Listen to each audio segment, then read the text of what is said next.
kabulastugan, hindi malilimutan ang asaran na merong pikunan, lalo na rin ang unang niligawan, unang kabiguan.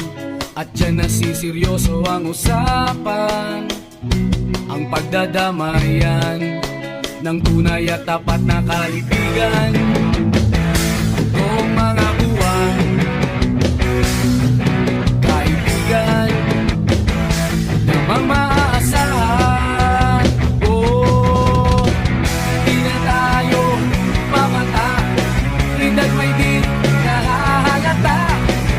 Sa mga tipon-tipon, di na tayo nagsasawa. Pero kahit ganon, barkadang matatag hanggang sa ngayon.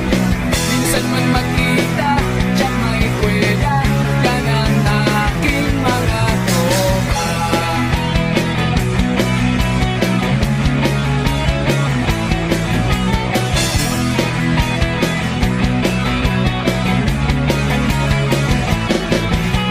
Inuman na pang magdamagan, minsan inaabot pa ng ayaan, na kung saan-saan, na para bang walang kinabukasan at kahantungan.